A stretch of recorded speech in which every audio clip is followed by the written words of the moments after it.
পাকিস্তানের সামরিক বেসামরিক প্রশাসন বিগত কয়েক বছর ধরে টানা যে রাজনৈতিক সংকট ও অস্থিরতার মোকাবেলা করছিল তা কেটে যায় দেশটিতে ভারতের আকস্মিক হামলার কারণে। তারা আবারও তাদের বিশ্বাসযোগ্যতা ফিরে পায়। পাকিস্তানের জনগণের কাছে এটা স্পষ্ট হয়ে যায় যে তাদের সামরিক বাহিনী কেবল ভারতের সাথে সর্বাত্মক যুদ্ধই এড়ায়নি, একই সাথে দেশের সার্বভৌমত্ব রক্ষার পাশাপাশি দেশের 1 ইঞ্চি জমিও না হারিয়ে চিরশত্রু ভারতকে পিছু হটতে বাধ্য করেছে।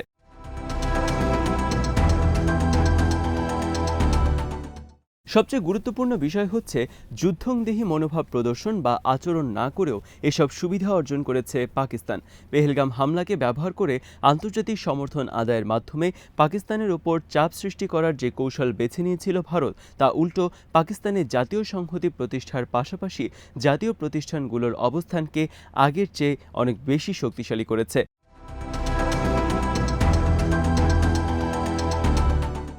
অন্যদিকে পেহেলগাম হামলা ভারতের নিরাপত্তা ব্যবস্থার ফাঁকফোকরকে অনেক বেশি স্পষ্ট করে দিয়েছে।